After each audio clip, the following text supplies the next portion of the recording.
Built by horse players for horse players, AmWager is designed for speed, power, and ease of use. AmWager brings CAW-style tools to everyday horse players, including Dutching, ABC Ticket Maker, and Pro Percent, an advanced betting tool that lets you assign weighted percentages and build multiple structured wagers with a single click.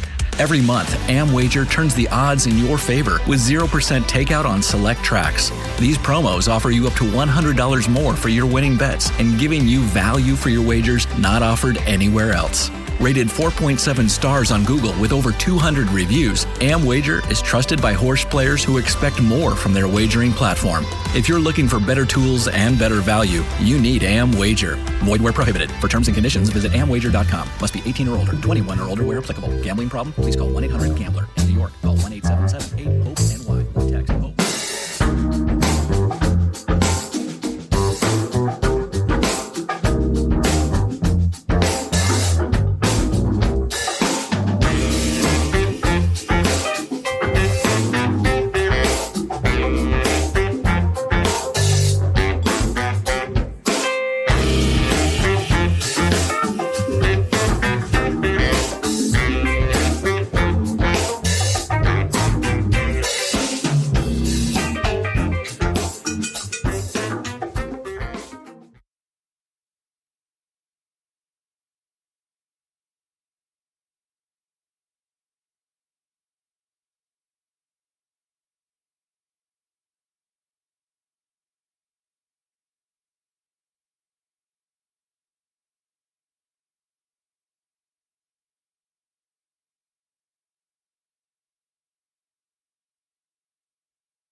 Welcome to the Sport of Kings podcast, episode 355, sponsored by AmWager. Go to amwager.com to see all their promotions, including 0% takeout on win bets on this Saturday's Keeneland card. And in fact, for all the Friday and Saturday cards in the month of April at Keeneland, you get 0% takeout at AmWager. That's right, 0% takeout. That's better than even the CAW teams get. And even better than that, AmWager will soon start their best promotion ever, a chance to win a copy of my new book, Betting on Horses. Just go to amwager.com, log in, and click on promos at the top and opt in for the Betting on Horses giveaway. You can enter once a day for 7 days beginning on April 11th. So if you have an AmWager account, be sure to opt in to the promo starting on April 11th. If you don't, this would be a great time to join. And if you don't win the book, you can always go to Bet with the Best Media. That's all one word, betwiththebestmedia.com, and get your copy of Betting on Horses at the discounted early bird price. As always, I welcome your feedback on Twitter/X. My handle is @Derby1592. That's @Derby1592. All right, this week I'm joined by a special guest. He's a handicapper, a contest player, a TV host, a track announcer, and oh yeah, by the way, he makes the morning line for Keeneland. He's Nick Tamero, and we are going to have a detailed discussion about races 7 through 11, which includes the Grade 1 Bluegrass Stakes from Keeneland on Saturday. The show will focus on finding and exploiting value. We'll talk about our strongest handicapping opinions and how we might leverage those opinions using optimal betting strategies. Hi, Nick. How's it going? Oh, great, Chris. Glad to be joining you and talking little Keeneland and beyond. Yeah, Derby fever is in full swing. At the end of this weekend, we will have a really good idea of the Derby field and who the favorites are going to be. Lots of action, coast to coast and in between, in terms of the Derby. So yeah, for sure. Yeah, and you're making the morning line at Keeneland. That's always an interesting chore. That's a tough track. That boutique meet where you got horses shipping in from all over. Is that you find that pretty challenging making that morning line?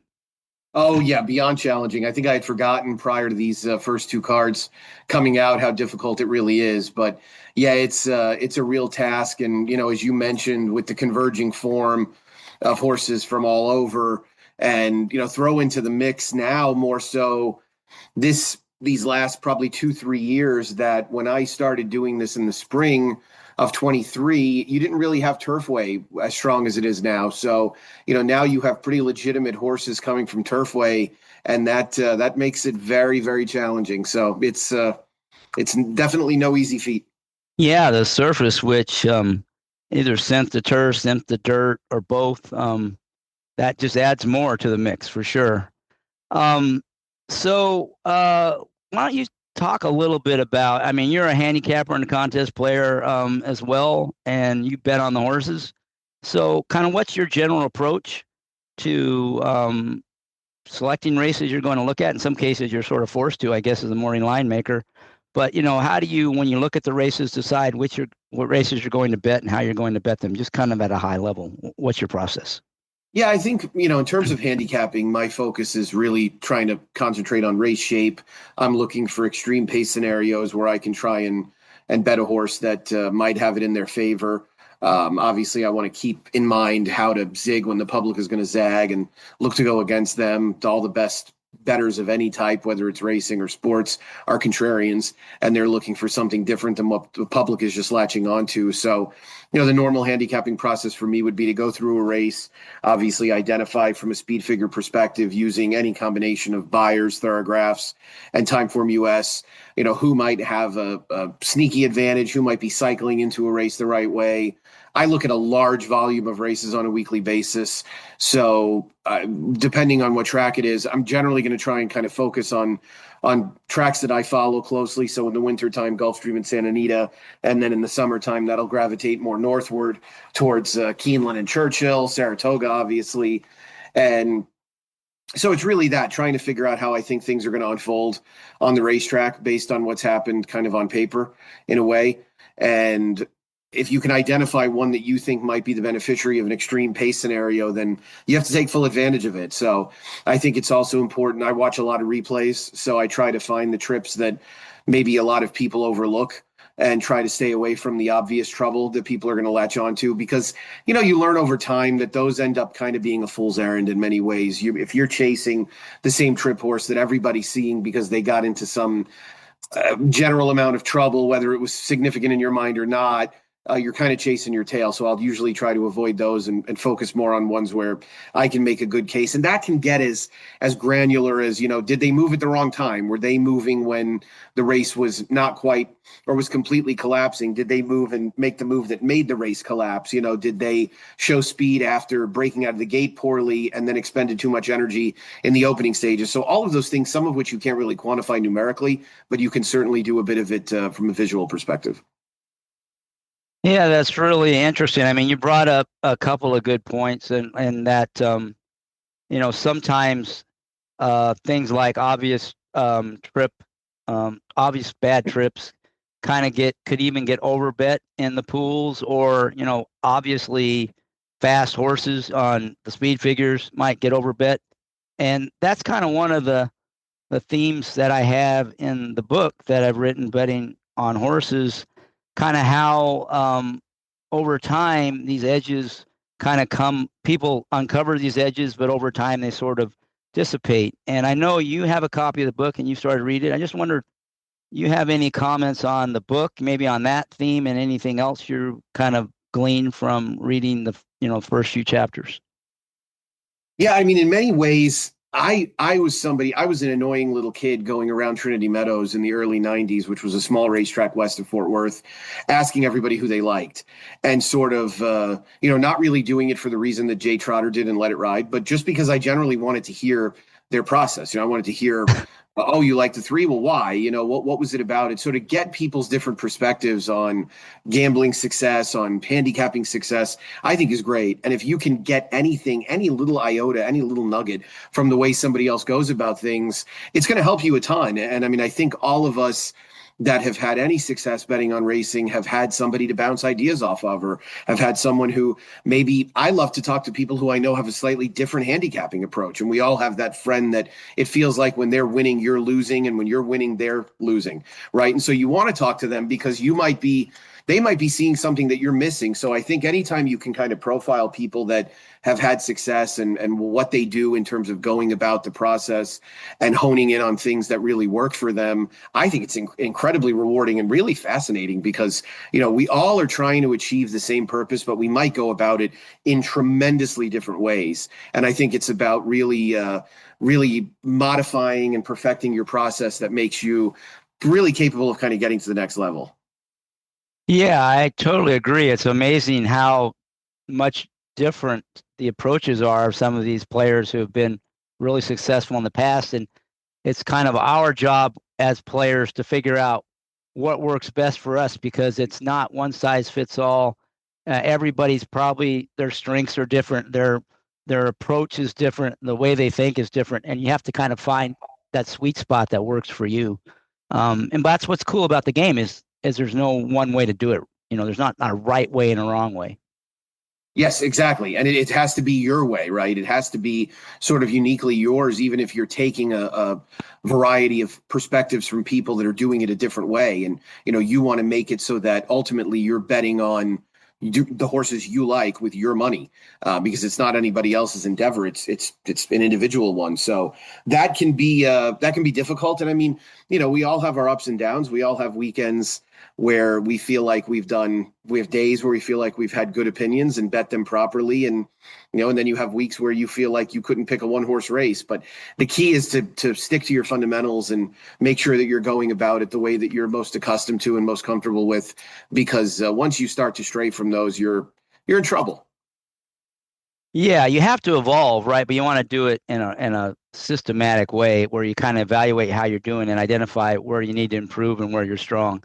But you're absolutely right. If you don't have some kind of a process that you repeat, it's really hard to get any better, because just you're going about it a different way each time. How do you know what's working and what's not? And so that's another one of the themes in the book is, there's kind of a basic process you need to follow. You have to customize it to fit your style.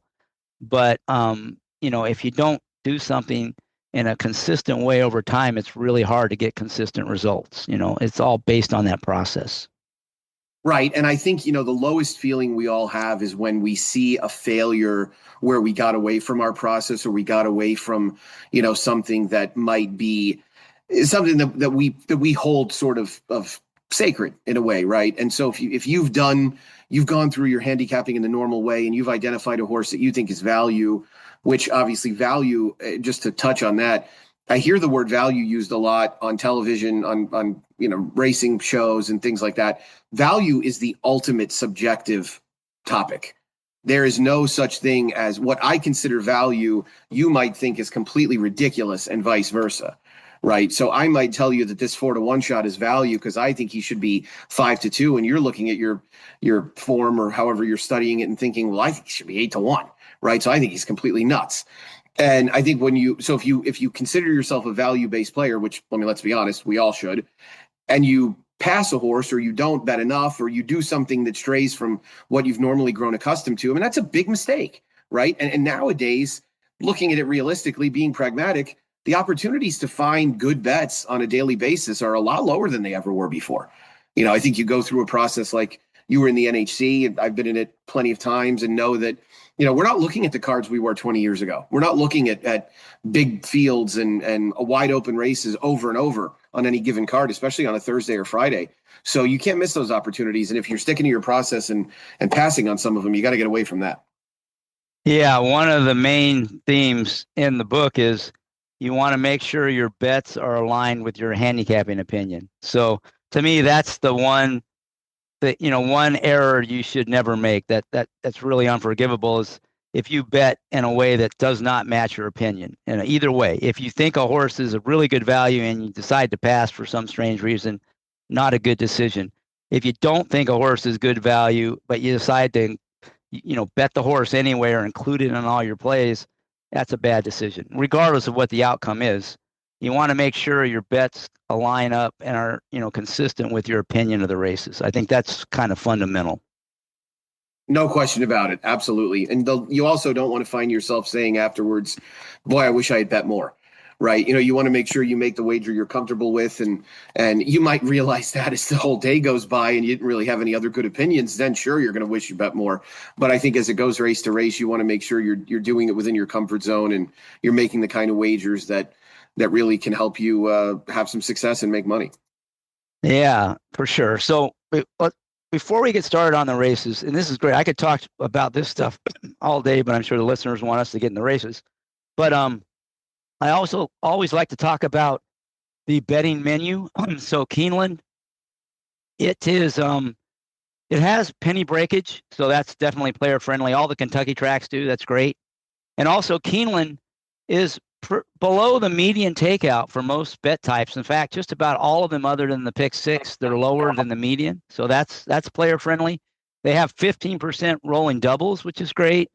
They have a special all turf pick three that has a $3 minimum and 15% takeout. Keeneland was the first track to introduce that bet. It's been imitated by several other tracks. I think it's a good player friendly bet. Also, this meet new is they raised the minimums on pick threes and supers.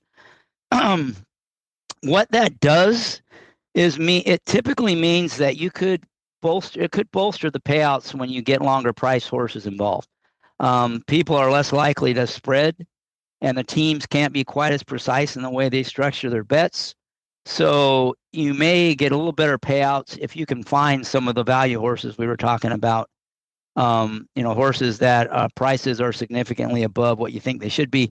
You may get paid off better. That's why those higher minimums are better, I think, for players. It also forces you as a player to not spread as much. I mean, I think the tighter your tickets are, the better off you are long term. So I think both of those things benefit players.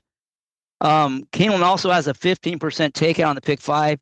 Unfortunately, has a consolation, which I don't like because that significantly cuts the return you get if you do hit all five. Of course, you get the consolation if you hit four, but for me, if you're playing the pick five, you're looking for a score. So anything that cuts into that score is probably not a good thing.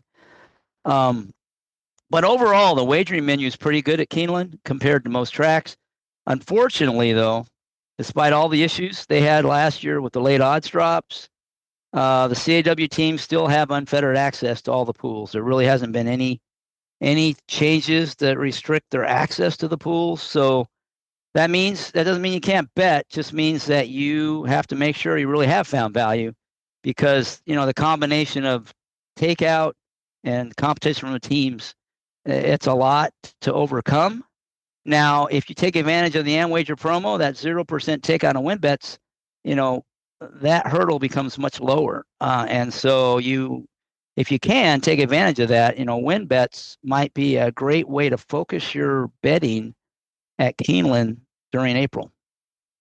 All right, so we got through all that stuff. Let's talk about the races, and we'll start with the seventh race. We're going to cover 5 races, 7 through 11. They're all graded stakes. The first one's a grade 3, the Commonwealth Stakes, going 7 furlongs on the dirt for older horses. I always have loved 7 furlong distance because it's right between the sprint and the route, and you get horses cutting back and horses stretching out, and it just can be a very interesting handicapping puzzle and adds to the complexity of the race, and that makes it a little more likely that you could find value if you dig deep.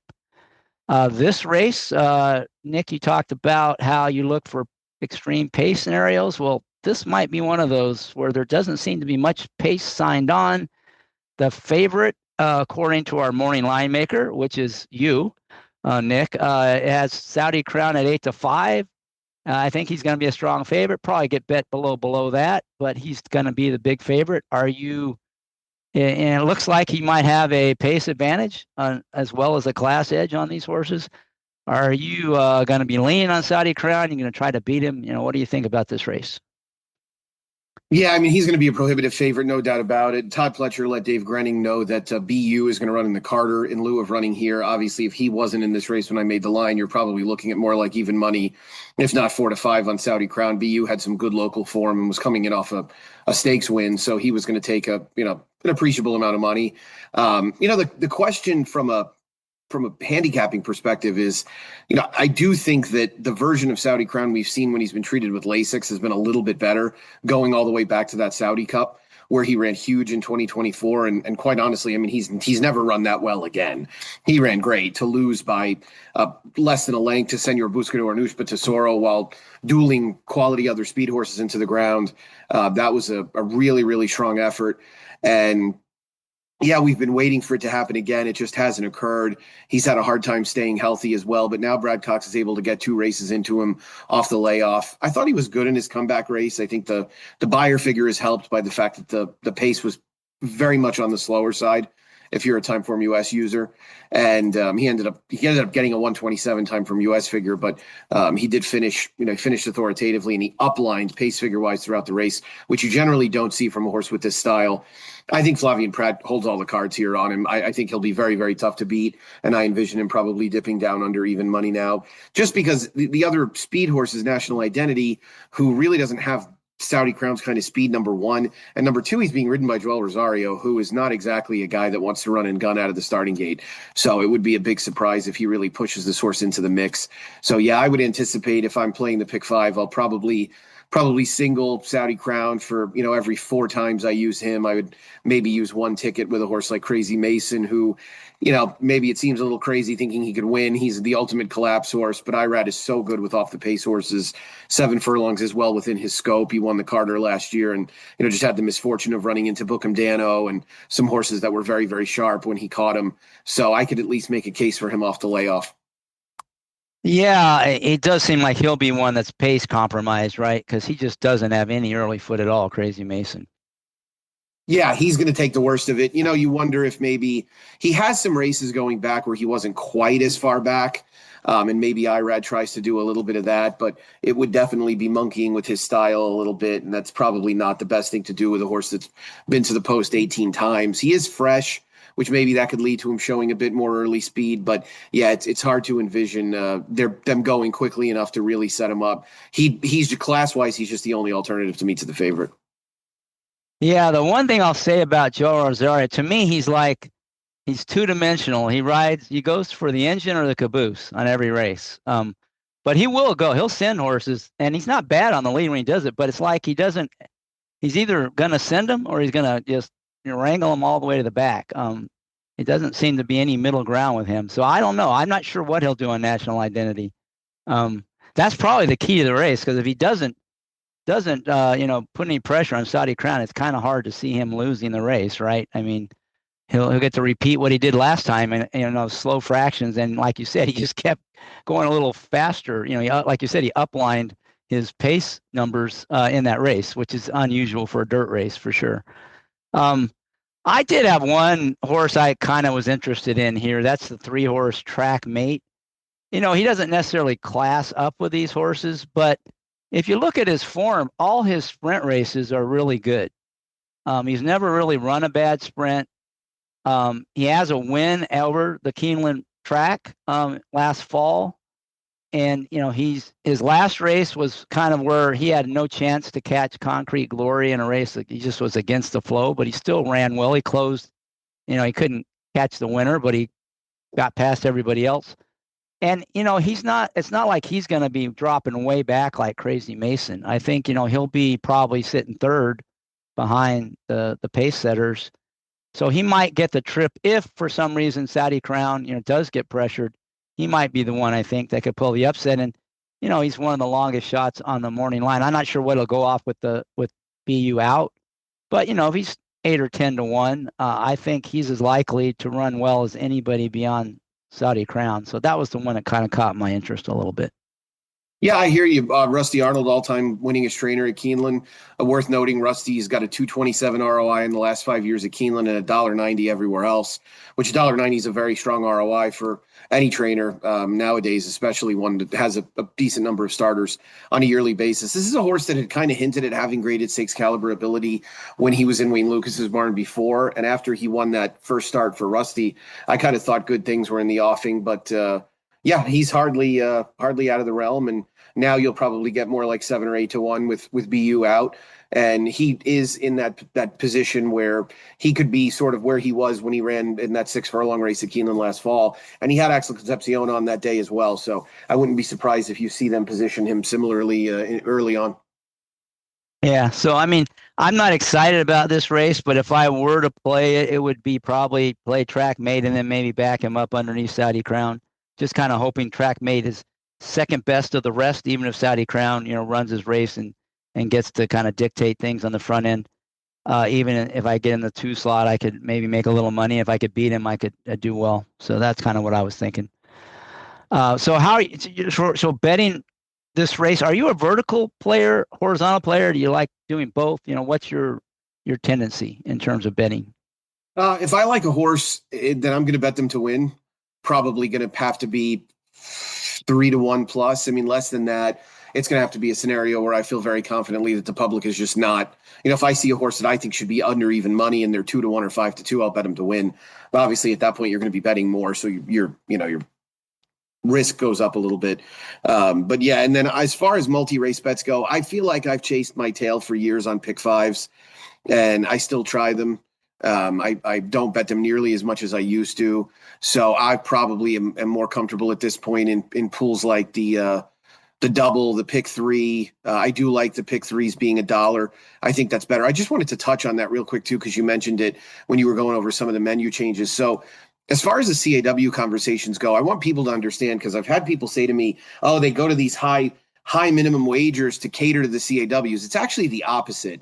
And the reason why is because they calculate what they want to bet with such precision that, if they want to bet a superfecta for 40 cents and the minimum is 50, instead of betting it and hitting it 4 times, they're not going to bet it if the minimum is 50 and they only calculate it to 40. If there's a pick 3 that they want to bet, or a trifecta at a place like Santa Anita that has $1 minimum, and they calculate it to be, worthy of wager for 70 or 80 cents, and the minimum is $1, they're now not going to bet. So that's why those $3 pick 3s are so great, because they're only betting the combinations that exceed the minimum value, the minimum of the wager. And it's also a lower takeout. So they're less likely to get involved in a lower takeout pool because their rebate is smaller. So that's why upping the minimums, we definitely went too far on lowering some of the minimums. I mean, people don't even remember because it's hard to bet it now. But 10 years ago, Retama Park in Texas was offering 10-cent trifectas. Like, that's just a haven for a computerized player. So the higher minimums are a good thing. I'd like to see more tracks go to higher minimums. I'd like to see pick 4s pretty much get installed at $1 plus everywhere. I think that would be a huge, very good material change. So I would be more inclined to get in those kind of bets. I do like the $3 late pick 3s where they're available. But in this scenario, this is probably a race where I would watch it. Yeah, and those rolling doubles 15%. That's pretty good. I mean, that's a takeout. 15% for a double is pretty. You don't get that kind of takeout at most tracks. And like you said, the higher minimums definitely, I think, cut down on the amount of money that the CAW teams put in, and the lower takeout does as well. They still bet them. It's just now they can't bet as much and still extract value, so they back out of those a little bit. Every percent takeout lower means a little bit less CAW money because their rebate goes down.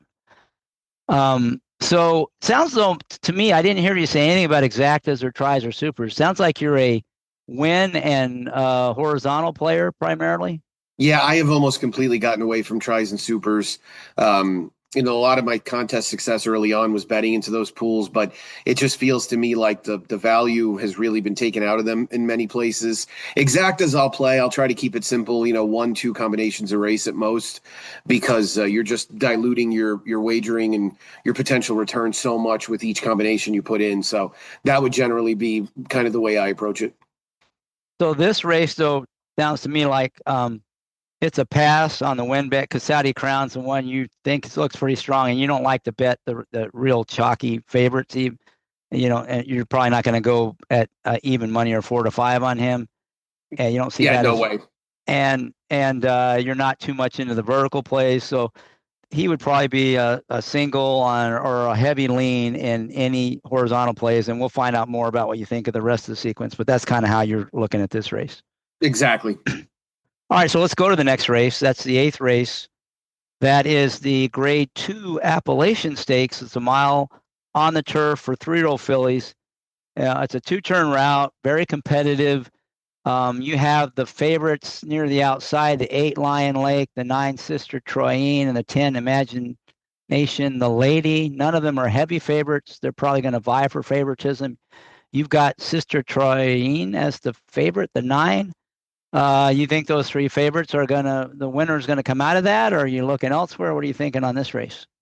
Yeah, so this was a tricky race to make a line for, Chris, in many ways, because I don't really know how the public is going to handle Sister Troyene's defeat. And obviously there was a huge spread in price between she and the second and the winner and the third place finisher from that Here Comes the Bride. I mean, Lion Lake was 11-1 and ended up getting up for the win. Storm's Wake was beaten less than the length at almost 25-1. So I still think the public is really going to hone in on Sister Troyene. She's got that big local win, 78 buyer figure for a late season 2-year-old filly on the turf is really high. So I imagine she'll go off a pretty heavy favorite.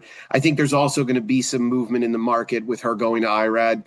I think you can probably attribute, I'm not positive. I mean, it's hard to quantify this anyway. I think you can attribute a little bit of it last time to Mario Gutierrez probably not really opening up. I don't really know if she had that in the tank. That's the question. But IRAD commands so much attention in the market that I think she'll go off a pretty heavy favorite. From a handicapping perspective, I actually like Storm's Wake. And Storm's Wake has become a little bit of a pet horse of mine, in part because throughout the winter, the workout reports for Gulfstream that are available at drf.com, they spoke very highly of Storm's Wake each time she ran against Sister Troyene. And they had been training together quite a bit and were really working about the same caliber. And she's just been badly pace compromised each time. The fact that she doesn't have a lot of speed is a major issue. And she's just lost too much ground to her stablemate early and had too much to do. But if you go back and watch the Here Comes the Bride last time, now understand, I believe she had a great trip. I mean, she saved ground. She got outside when Joelle wanted to. She finished with some interest, but she just needs to be in a faster paced race. And I'm not sure they're going to fly in here, but I've got a feeling that the rail runner going to Luan Machado, she's going to show more speed. I think there's a couple in here that could at least force it a little bit. The other factor is Keeneland is a far more closer-friendly turf course than Gulfstream is.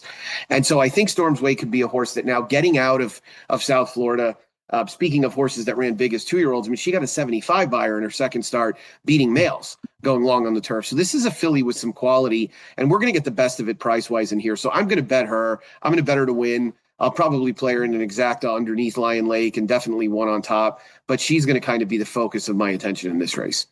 Yeah, she's 15-1. And like you said, I mean, if you look at her in Kentucky, she's 2 for 2. At Gulfstream, she was 0 for 4. And like you said, she really didn't have the flow in her favor, and including that last race where she still closed pretty well into that slow pace. So I see what you like in that horse. I absolutely could see how she could turn the tables back in Kentucky in a race with a little more pace. So I like the way you're thinking that. And there, Sister Troyene, I didn't think that was that bad of a ride by Mario Gutierrez, but still, going from IRAD to Mario on a turf route is a huge upgrade in rider, right? Regardless of what you thought of his last ride, which I didn't think was really that bad. I think he just got beat on the square myself. But, other than that, Sister Troyene had been she had like a 5-race win streak, and then she got beat ahead. So yeah, I can see where she'll take some money in here. You didn't mention though, one of the favorites that it hasn't run in a while, but was 2 for 2 heading into the Breeders' Cup Juvenile Filly and Turf and didn't embarrass herself in that race, and that's Imagination the Lady.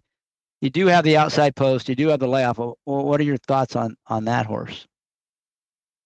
Yeah, I agree. I had a difficult time really assessing what to do with her price wise. I mean, she never really took that much money in 3 starts. 6-1 in the Breeders' Cup is plenty of support. And Brendan Walsh is a guy that he has made me look very foolish as a line maker at Keeneland. He wins relentlessly at Keeneland, and he wins with horses that are pretty much any price. So I think last year I had looked, and Brendan's ROI at Keeneland over the last 5 years was something like 235, which for a guy with the stable his size, that's incredible. So I think she's very dangerous. I think there's probably some concern she might need a race off the layoff. She was a winner first time out. Usually that's a good sign as far as projecting how a horse is going to do fresh. I think she fits it well running style wise because we saw her show speed and we saw her rate comfortably. So I think there's a lot to say about her, and I'm anticipating she'll run well. I don't have anything against her. I wonder in a way if maybe second off the layoff will be when she's at her absolute best.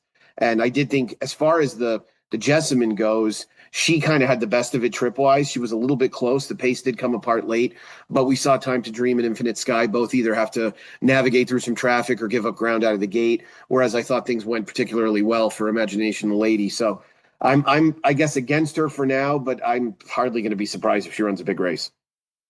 Yeah, I'm kind of with you the same way. I mean, she needs to get a trip from that outside post too, which is always a question. And like you said,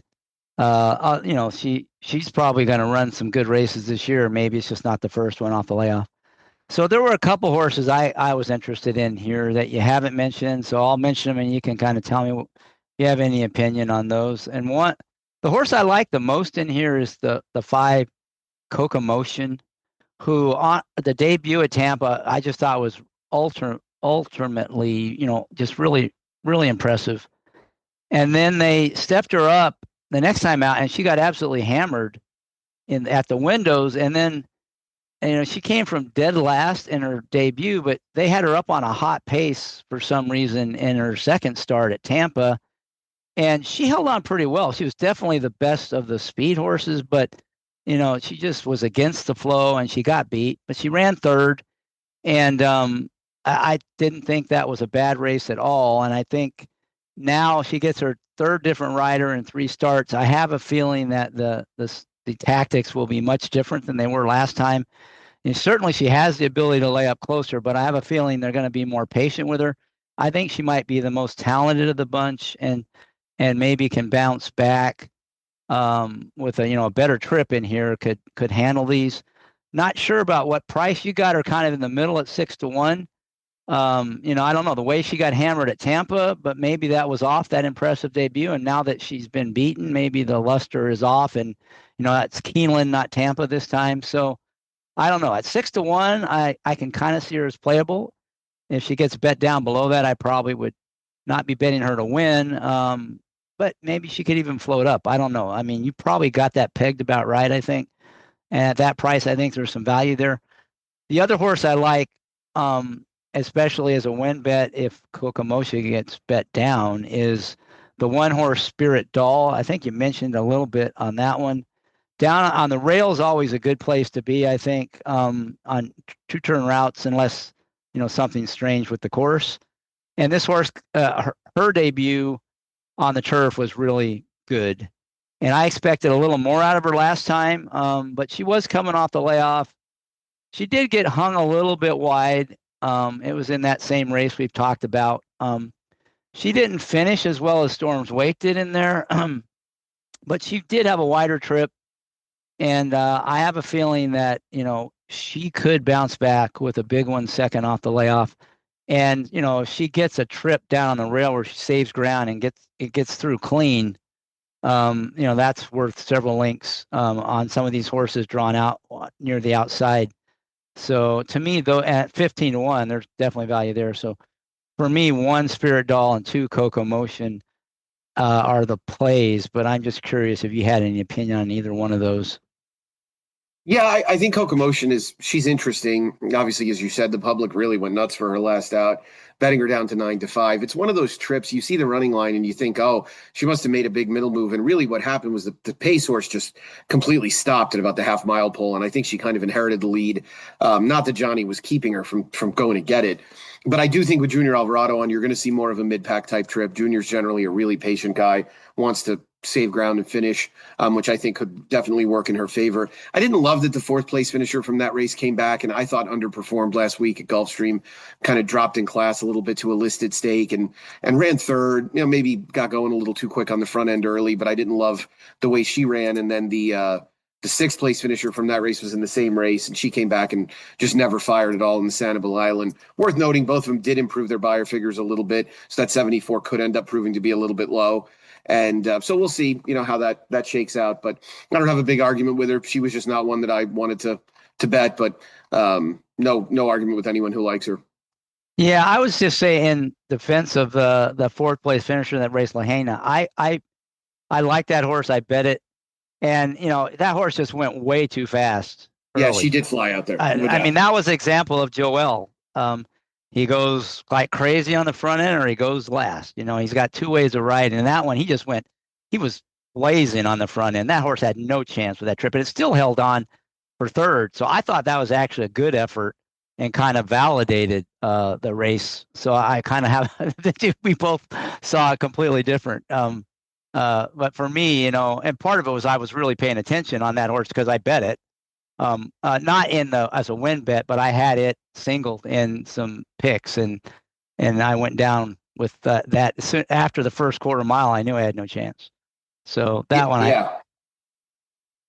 So anyway, all right. Anything else on that race? So how would you bet this? You've got a good price horse that you like, Storm's Wake. You're gonna bet to win, obviously. What else, if any, bets would you be making on the 6 horse here? Yeah, I think, in retrospect, coming back to that seventh, I probably could play some doubles from Saudi Crown into Storm's Wake and try and get, maybe turn Saudi Crown from a 4-5 shot into a 15-1 shot or so. That would be fine. And then definitely play Storm's Wake to win. And I would play in exactas with Sister Troyan. I'd probably play one exacta as well with Lion Lake. Yeah, Lion Lake. You'd mentioned that certainly that horse fits, right? I mean, it just won the race. Might have had the best trip of them all, but did win that. Here Comes the Bride last out. Right. Yeah, I'm buying the form on that Here Comes the Bride pretty clearly at this point. Yeah, I'm just thinking that maybe the only thing, yeah, and I'm just thinking maybe Spirit Doll needed a race. That's where I'm. I think she's as good as the other horses in the race. She just didn't run her race that day, and maybe she will, especially given the post that she drew this time. He scratched Safi scratched Spirit Doll twice too, and she came back in there, so it's very likely that she needed a race. I forgot about that. Right, that's a very good point. He had her entered and scratched her late, and yeah, so maybe she missed a little, and she had a gap in her workouts too. So you might be right. She might have just needed that race. We'll see. Maybe she just hasn't developed maybe off that debut effort, but it was so good, and it was her first try on turf. I just think there's more there, but we'll find out. But at 15-1, I'm willing to find out. And your Storm's Wake at 15-1, I'm interested in too. I mean, I could see myself playing some of the vertical, at least exactas, with the 1-5 and putting that 6 in there at that price, because I think you make a lot of good points on that one. After the, to me, those 3 horses have as good a chance to win as any of them in the race, and they're all going to be pretty good prices. So I kind of like this from a betting standpoint, but I'm more, I especially if I can beat. I'm hoping maybe that the Imagination the Lady and Sister Troyan get bet down below what you have as the morning line. I have a feeling you probably got it right, but Imagination the Lady, Sister Troy, her record is so good, her resume is so good, and Imagination the Lady, even coming off that Breeders' Cup race, which wasn't bad, maybe they'll take money. We'll see. Like you said, and Brendan Walsh does well in Kentucky, so we'll see. I'll be watching the board, but this is a race these are the kind of races I always like to bet. I mean, I love these 2-turn turf races that are, competitive, and where it really usually comes down to trips. So, and I think that's what this race is. So it'll be interesting. We'll see how it goes. All right, anything else before we move on to the next one? No, I think we covered it.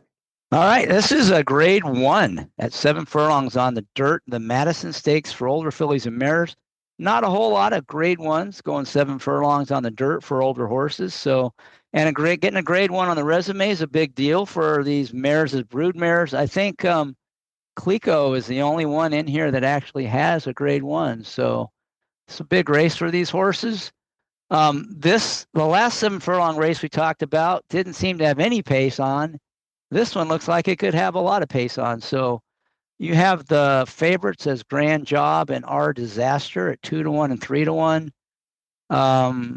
What are you thinking here? Do you like one of those, or are you looking elsewhere?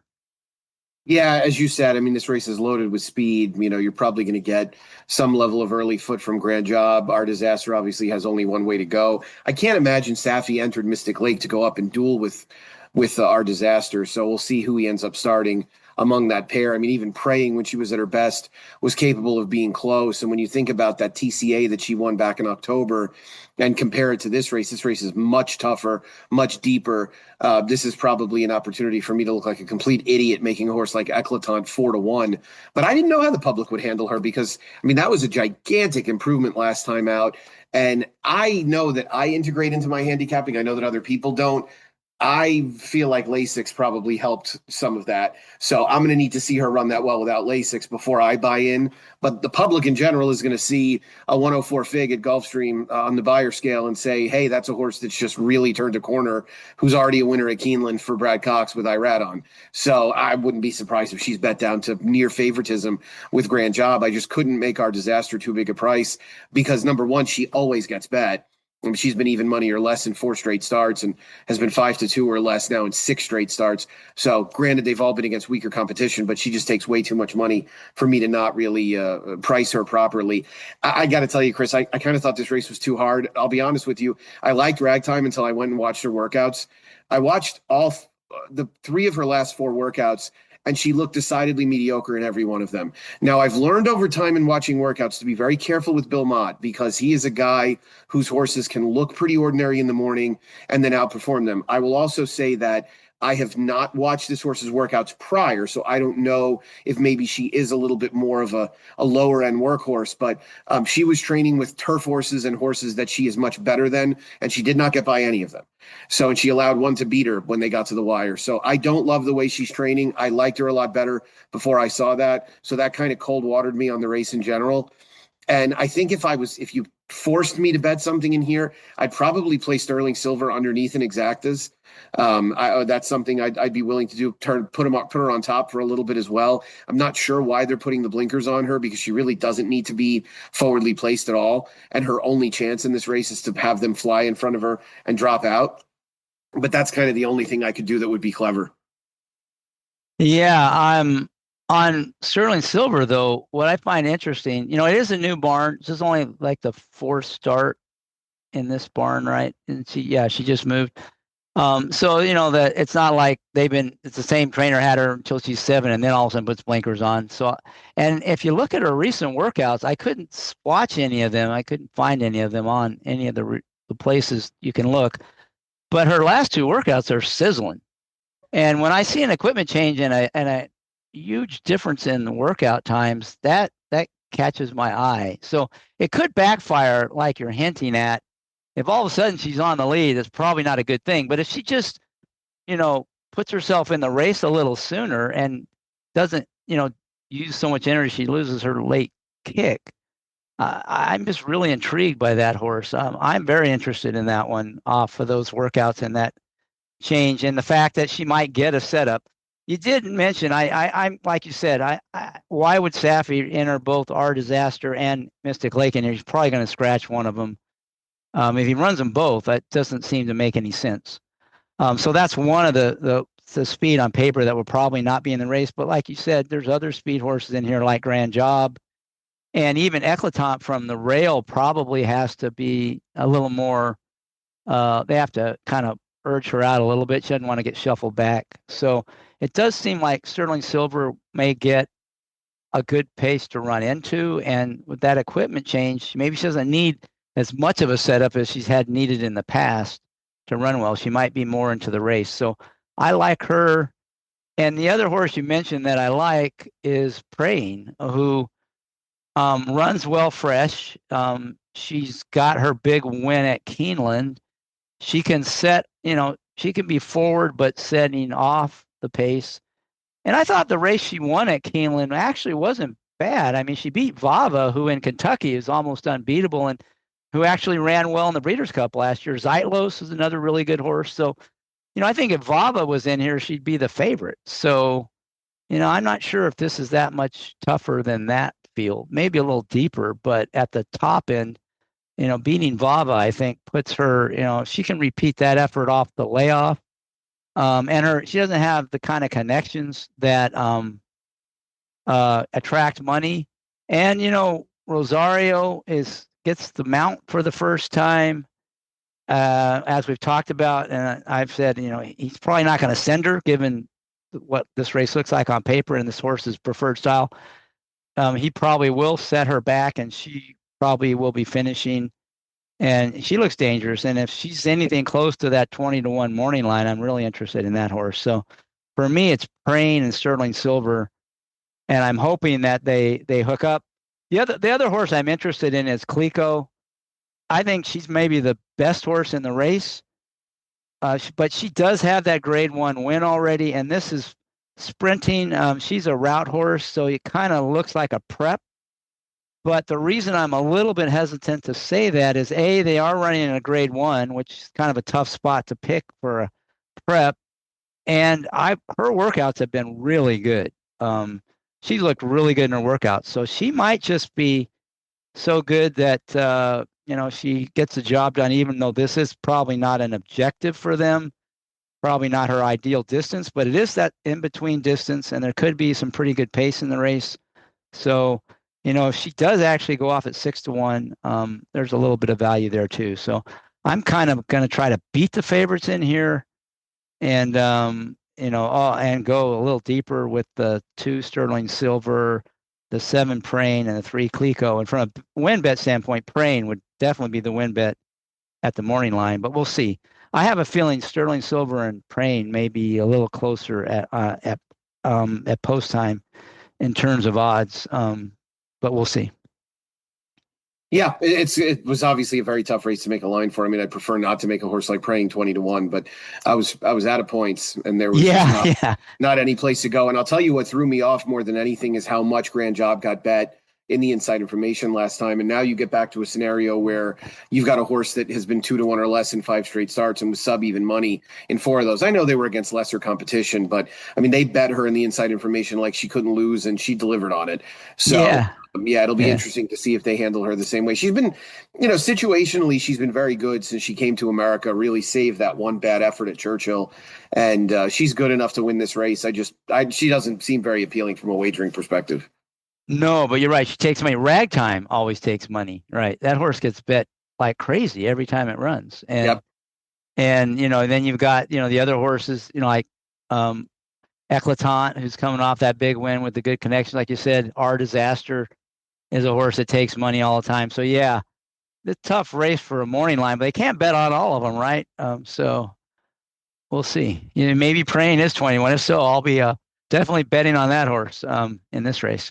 So in terms of betting the race, what are you thinking?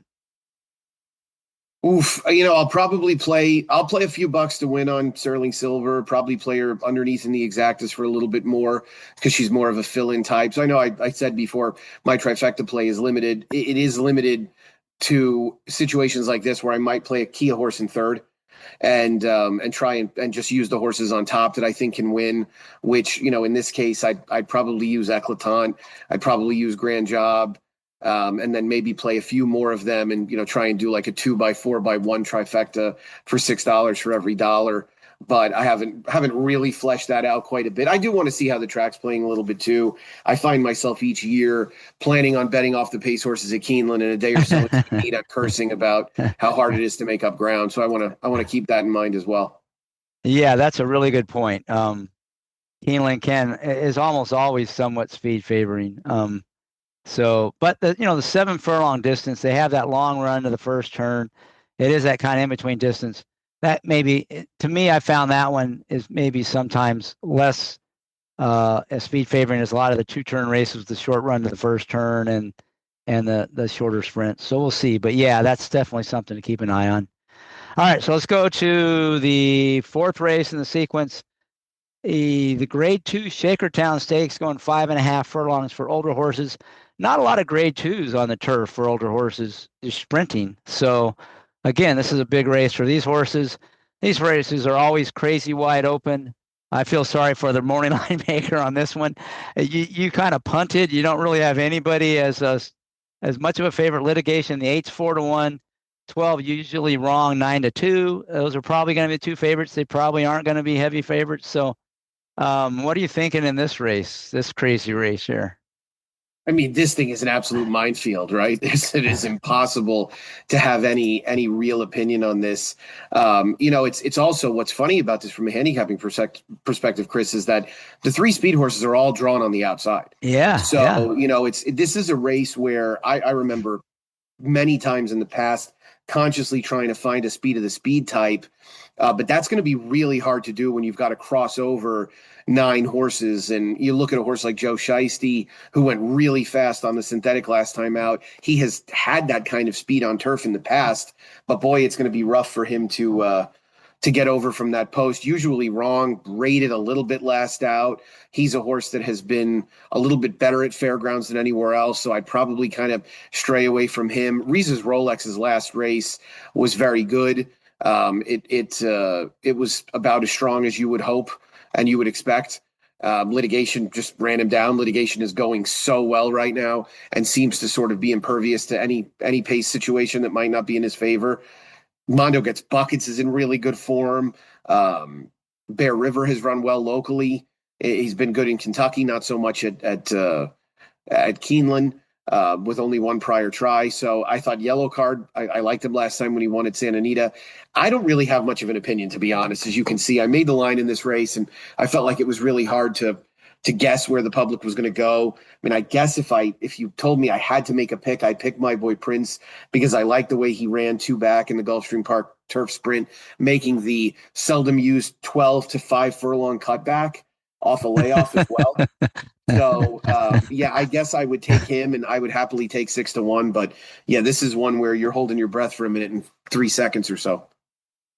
Yeah, I've been a My Boy Prince fan. I always, all last year, I kept saying, when they cut him back, I'm going to play him. When they cut him back, I'm playing. They finally cut him back, and he lost a heartbreaker off the bench, but then he came back and won last time, but they had bet him down.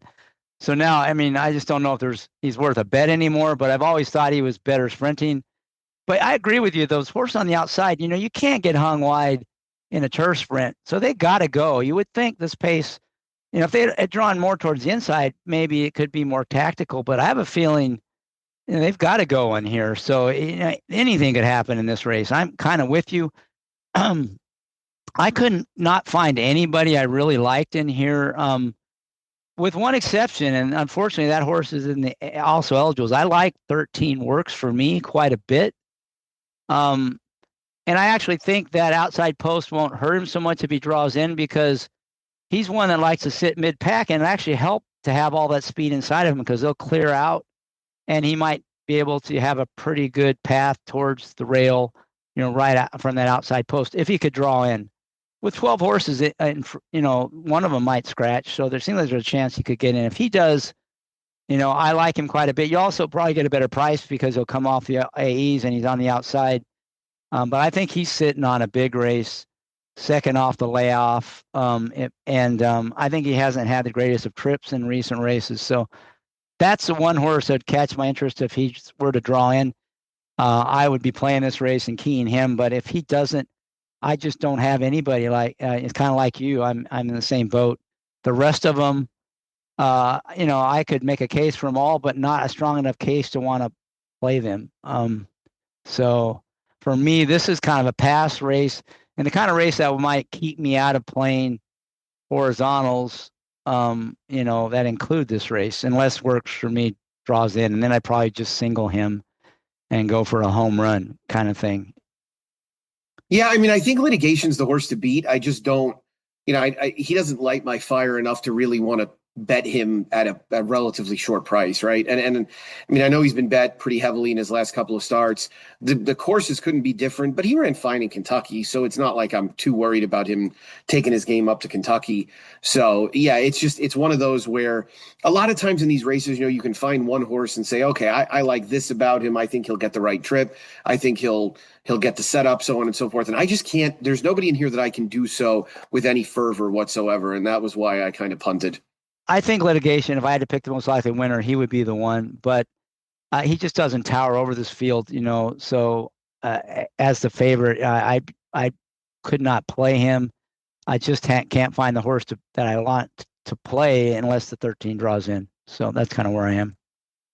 Yep, agreed. Crazy race, but it'll be fun. It'll be exciting. It'll be what Paul Matisse calls a scramble. So they'll be scrambling. Yeah, they'll be scrambling. All right. Well, it gets us to the big race. The one everyone wants to talk about, the Grade 1 Bluegrass Stakes, going 9 furlongs on the dirt for 3-year-olds. Announcement this morning. We're recording this on Thursday.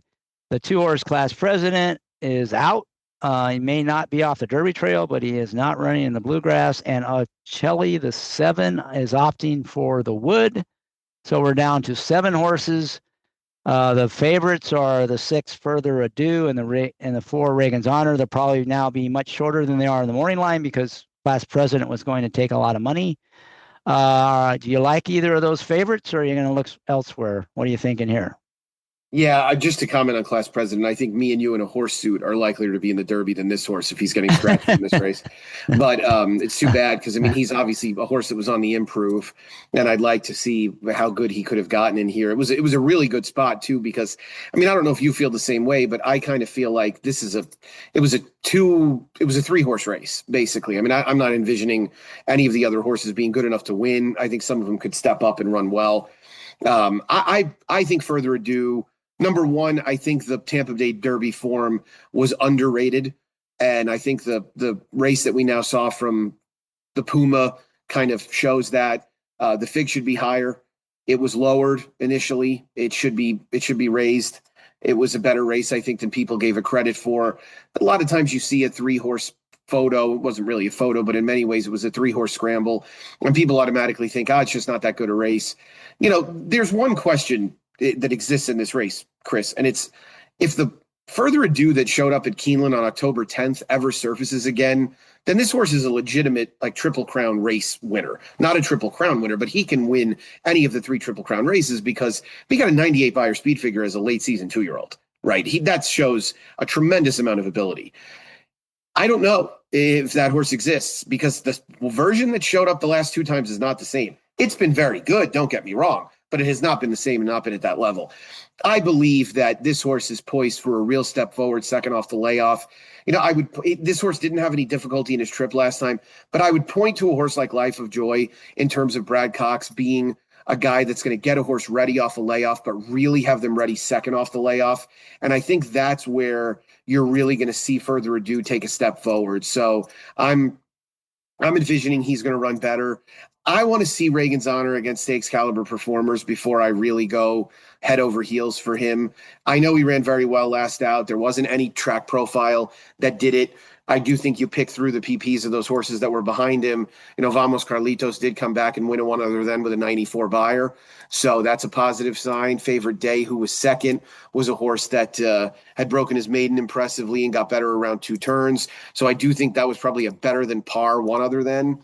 I just don't know if he's going to be able to stave off Creole Chrome early and still have enough in the tank to keep Further Ado at bay late. And with class president out of it, I just have a hard time betting Reagan's Honor in here. So, you know, in any multi-race plays, if I were, and obviously we just talked about the turf sprint, that's so hard to bet. If I was committed to making one, maybe there's a scratch or 2 in there and we can use some, narrow it down a little bit, I'd be comfortable singling Further Ado. I think he's better than this field when push comes to shove, and I'm banking on a big move forward second out. Yeah, certainly. If he repeats his best race as a 2-year-old, he wins. And, you know, the question just is, will he progress as a 3-year-old? You have to think he'll improve off of that last race because, you know, they're thinking Triple Crown with this horse, and that he probably wasn't fully cranked up on his comeback effort. That was a prep, I think. So we'll see. You know, is he going to get all the way back to that race? We'll find out, you know, but should he make a progress off his last, which was probably even his last was maybe good enough to beat this field. I mean, like you said, the Puma certainly came back to run well his next out. And, you know, I agree with you on Reagan's Honor. It's kind of horse you got. For me, you just have to be against. It's had soft trips in both its wins, and now it steps up in class. It's going to go longer. It's got to run again a hotter pace against better horses. You know, to me, you just got to bet against that horse. And Cherie DeVaux horses all take money all the time. So probably going to get bet. It won't be the favorite. I think I think you've got it right. Though, Further Adu's going to be the favorite. They're both going to be shorter than the morning line with the scratches. But there is one other horse that I'm not thrilled about, but it's the kind of horse I've made money on before, and even on this race, and that's the 3-horse Great White. I coined the term a long time ago when Polytrack first came out, as horses sometimes would move from the scent to the first time dirt, and they would just run huge races, especially if their last race was kind of forward, and then all of a sudden, they get on the dirt and they just pop a big one. I call it the poly pop. He could be a poly pop horse, and there's been a few of these that come out of Turfway in this race and run big. I think this might be that horse. He's kind of a big, long striding horse. His breeding certainly says he should be able to run on the dirt. He might be the wild card. If Further Ado doesn't progress and Reagan's Honor, doesn't class up, he might be the one to take advantage of it. He's probably not going to be that big of a price now. It's a smaller field. But at double-digit odds, I could maybe take a shot with him. It wouldn't be a big bet, and I probably would save underneath and exacta with Further Ado. But he's the only other one that I thought is kind of interesting, would be the 3 Great White. Yeah, I like the thought there. I do like the improvement he showed last out too. I thought he ran very well to stave off full effort. And John Ennis has had success with dirt routers. I mean, in this race specifically, I think he finished 3rd with Epic Ride, who turned right. More so at a big price. He had a big price. So, I did see a picture of him in the paddock at Keeneland. Like you were saying, he's a big horse, over 17 hands. It's kind of a funny pairing. They took a Brazilian mare, or I'm sorry, the dam Kelly Bag is out of a Brazilian mare who was a winner at 1.5 miles and bred her to Volatile, which was a really interesting pairing because, of course, Volatile was a speed horse and kind of a one-way speed horse at that. A horse that was just really getting good in 2020 during the pandemic when he ended up getting retired, unfortunately. So, yeah, I could see Great White seems to me like if you were to tell me, okay, neither of the favorites win this race, I would choose Great White 8 days a week. I'm not big on Talkin, and I don't know how Talkin works out a trip from the rail. And I just don't think he's ever run back to that big debut where, incidentally, he did beat Further Ado. So, yeah, that's kind of the thought on it. The one thing I wanted to mention about Reagan's Honor as well, and I think this is going to be a big part of it if he underperforms, for as good as a trainer as Cherie DeVoe is, and she's outstanding, switching off of Lasix in graded stakes on dirt over the last 5 years, she's 2 for 23 with an 85-cent ROI. And one of those 2 winners was Golden Tempo in the Lecomte. And, we would all sort of say that Golden Tempo's Lecomte win wasn't exactly an eye catcher. It was a good win, but he ducked to the rail and won a collapsing race. So it is a bit of a concern to me that this horse has raced exclusively with Lasix in 3 prior starts, now doesn't have the luxury of it, and is also likely to take heat on the front end right from the start, because what Creole Chrome is supposed to do in here is push the pace. Great White's not going to let them get too far away either, and Further Ado is going to be sitting right off of them ready to pounce. So I just think all signs point to Further Ado being really tough in here.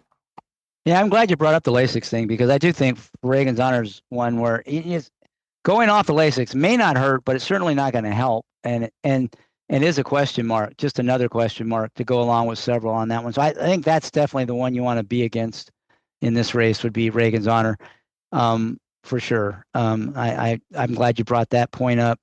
And one other thing I just mentioned on the Great White, he did beat Full Effort, who came back and ran a big race next out. So, there's something, we'll see. And I always love, and to me, the best breeding is you take speed on top and stamina underneath. And, they did that to the extreme with this horse. We'll see how it works out. So far, it's worked out pretty well. But I think that's a really good way to cross. You get the brilliant speed on top, look at Into Mischief, and then you cross it with some stamina underneath. And that's usually where you can get the horses. If you're unlucky, you get a horse that's slow and, that likes to sprint, but it's slow. If you're lucky, you'll get a horse of speed that can go the distance. We'll see. It could go either way, though. Yeah, I agree. No, I think it's a great cross breeding wise, and I love seeing it. So, or by the same token, if you see a really sprinty dam and you see them bred to, like a gun runner right now, or it seems like Into Mischief and Not This Time can sire just about anything, but maybe a more classic stallion like back in the day, an AP Indy type. It's a funny on that topic. that we're talking about Creole Chrome. So Creole Chrome is also by Volatile. He was actually in the TTA yearling sale, and he is out of Funny Moon, who was Christophe Clement's first dirt Grade 1 winner when she won the Coaching Club American Oaks in 2009. Oh, that's kind good. of a random. Yeah, I mean, now you're really certain why you brought me on to yeah. ridiculously inane random facts. All right, so this race, if you probably, it doesn't sound like you'd be betting further due to win. Are you going to play him, or is that 10th race going to keep you from playing any kind of horizontals? Is this kind of a pass race for you? What are you thinking from a betting standpoint? Yeah, I mean, if I can find something to get alive, I guess now that we're talking about it, and I don't want to talk myself into it, but I mean, if I could be relatively thin with Saudi Crown and maybe get through the Appalachian with one of the prices like Storm's Wake, just survive the Madison and the Shakertown. If I get alive in anything to further ado, I'm going to be happy with it. I'm going to put my chips in on him and try and get through it like that. Yeah, I mean, if he runs back to his race of 2-year-old, that'll look like a good way to go. That's just the question is, will he? But if he's going to, you would think this will be the time. Second off the layoff, he had the tightener. We'll see if he still got it as a 3-year-old. Go ahead. No, I was going to say, I think at this point, Brad Cox is probably the most trustworthy trainer around with projecting it like we are. So that's kind of the way I'd go. Yeah, he's definitely one of the, his horses usually run well in races and usually spots them in the right places. He's not one to be real aggressive in the way he spots his horses. So, and he found a pretty soft spot here. I mean, this is a Grade 1. This is probably the easiest Grade 1 you'll ever see. You're probably not going to get a Grade 1 race on the dirt that's any softer than this one. So on the race we talked about, what bet are you most excited about making? I'm going to guess it's Storm's Wake, but what race and what sort of a bet? Is it a win bet on Storm's Lake or Wake? And what is it? If you're going to pick your best bet in here, yeah, just from a price perspective, right? From a price perspective, she's definitely the one I'm most excited about. Just trying to get bang for the buck. I think she's going to be every bit of that price. And even if she's 12-1 or so, I've got no qualms with that. That's fine with me and gives a real opportunity to make some money there. All right. Anything else on this before I want to get your opinion on the other 2 3-year-old races real quick? But anything else on this? No, sequence? should be a lot of fun. I'm looking forward to the sequence and seeing some of these good horses go, because obviously we'll get a lot of them back in the couple of days around Derby. Yeah, definitely. This whole weekend, these horses are running, and probably a lot of them be running back on Derby Day, including out of the Santa Anita Derby. You've got Baffert with 2 solid horses, Cherokee Nation and Potente. Got some other horses that could be competitive. What are you thinking about in the Santa Anita Derby? Who do you think is the play there, if anybody? And do you see any of those as being potentially able to make noise in the Derby or the Triple Crown? Yeah, I mean, I think what you have to do in this race in many ways is figure out how you feel about the San Felipe. And, it was a bit of an eyesore in terms of the way they came home. They didn't really go impressively in the final quarter mile there. So I think that's part of the reason why everybody is going to gravitate ultimately to Cherokee Nation, because they see that huge win and are just going to bank on him really kind of reproducing that performance. I don't love the inside draw for him. I think it's going to force them to show a little bit more speed. I might be foolish in trying to play Intrepido back, but I thought he probably got a lot out of his last and should move forward second off the layoff. So I guess if I was going to play, I'd probably play him. Him and Robusta would probably present the right kind of value proposition for me. So I thought Robusta maybe moved a touch early last out, tried to take the race from him at the quarter pole, and ultimately got run down. I'm skeptical as to just how far he wants to go. But Intrepido's a horse that has at least validated some of his good efforts. And I don't think the second place finish behind Plutarch is all that bad. I think what we're looking at here is Cherokee Nation is going to come back off that race from last time out. Who is going to step up enough to potentially beat him? And I could see Intrepido doing it now with some time between races. So that's probably where I'll go from a pick perspective. But I don't envision myself betting this race under almost any circumstance. Yeah, for me, it would definitely not be a bet. I just will say I did watch some workouts from Intrepido, and he didn't look that good. I was not impressed. His gallops Okay, outs good to were know. really weak. So I didn't go back and look at all his old work. So maybe he never looks good in the morning, but he certainly didn't look good in the morning to me.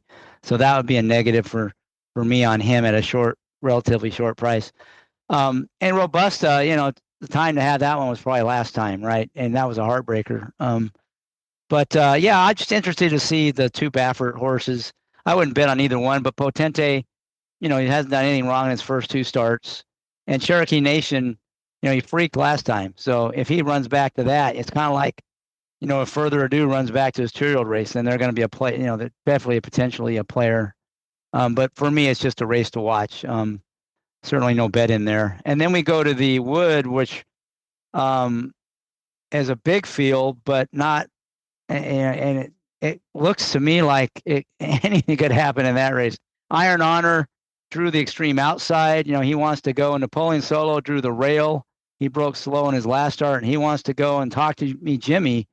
Probably the third choice in there is on the 2-hole. So you got the speed horses are the favorites, and their extreme post positions. Seems like it could turn out to be a crazy race. So what are you thinking there? Yeah, this is a fun race, and I think just seeing the opening quarter mile is going to be interesting because if Napoleon Solo, I mean, they can't now with the rail going a mile and an eighth at Aqueduct, they can't have the same plan they did last out, which was to rate him. That obviously did not work, and he didn't get out of the gate particularly well, which that could be problematic again if that happens. If that happens, obviously it provides a big advantage potentially to Talk to Me Jimmy. Iron Honor, I don't know how you felt about the Gotham. I thought he was good in Victory. He was definitely competent. It felt like the whole time in the final quarter mile, you were like, can you give me a little more? Can you kind of extend away a little bit more? Can you not make this look like it's really so laborious? That's kind of what I was hoping for. And it just didn't really happen. So I'm skeptical as to whether he really wants 9 furlongs. And I think negotiating it from the 13 post in the Wood Memorial is not really where I want to find that out. I'm going to pick a horse that under normal circumstances, I'd probably mock myself for picking, and I'm going to bet this horse as well. But Courting worked with Renegade on March 13th. There's not video on XBTV of either of his workouts since then. He very much held up to Renegade. Renegade got him on the gallop out, but it was really more on the double gallop out. I'm guessing this horse has probably looked good in the morning in the past. He's been bet in every start. He went for $5 million. He's obviously got this incredible pedigree. This is a horse that I think Kendrick Carmouche is just going to allow to sit back, make one run. They're taking the blinkers off him after he had kind of a wide trip last out at Fairgrounds. And I mean, I don't know about you, Chris, but they're supposed to fly in here. I mean, this pace is supposed to be legitimately fast. And it feels like this is the horse that you can look at and say, okay, well, I was supposed to be on him all along because you knew they were going to go. He was going to sit back and make one run. And we've seen Todd have such incredible success in this race with horses of this type of profile. So I'm going to try him. I'll bet him to win. I'll probably play in some exactas under Iron Honor, and I think Talk to Me Jimmy is the better of the 2 speed horses, and just go about it that way.